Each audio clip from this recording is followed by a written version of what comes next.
Aadujeevitham cinema കണ്ട എല്ലാവരും പൃഥ്വിരാജിൻ്റെ ഡെഡിക്കേഷനോടൊപ്പം പറയുന്ന പേരാണ് ഗോകുലിൻ്റേത്.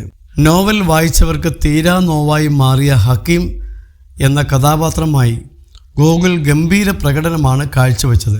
നോവലിലെ ഹക്കീമിൻ്റെ വേദനകളും പ്രതീക്ഷകളും അതേപടി സ്ക്രീനിൽ കാണിക്കാൻ ഈ യുവനടന് സാധിച്ചു.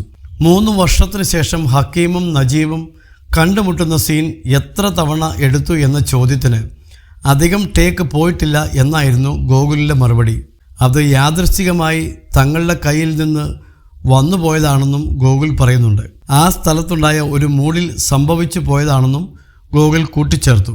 സ്ക്രിപ്റ്റിൻ്റെ സൈഡിൽ ബ്ലസ്സി അത് ഒരു ഹെവൻലി സീൻ എന്നാണ് എഴുതിയതെന്നും ഗോകുൽ റെഡ് FM മലയാളത്തോട് പറഞ്ഞു. ആ ഒരു സീന് അധികം ടേക്കൊന്നും പോയില്ല. ഓർഗാനിക്കായിട്ട് ഞങ്ങളുടെ കയ്യിൽ വന്നുപോയ സംഭവങ്ങളാണ്. ഒരു വൈകുന്നേര സമയത്താണ് അത് ഷൂട്ട് ചെയ്തത്. സാറിൻ്റെ സ്ക്രിപ്റ്റിൻ്റെ സൈഡിൽ കുനുകുന എന്ന രീതിയിൽ എഴുതി വയ്ക്കും. ഓരോ ഡിസ്ക്രിപ്ഷനും കാര്യങ്ങളുമൊക്കെ സാറിൻ്റെ സ്വന്തം സ്ക്രിപ്റ്റിൻ്റെ സൈഡിൽ എഴുതിയിട്ടുണ്ടാവും.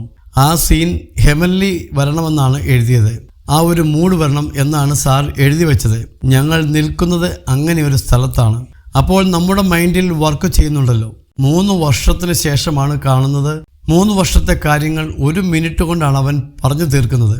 അത് തീർക്കാൻ ശ്രമിക്കുന്നത് അവൻ്റെ ഉള്ളിൽ നിന്ന് പൊട്ടിയിട്ടുള്ള പരിഭവം പറച്ചിലാണ് KR ഗോകുൽ പറഞ്ഞു.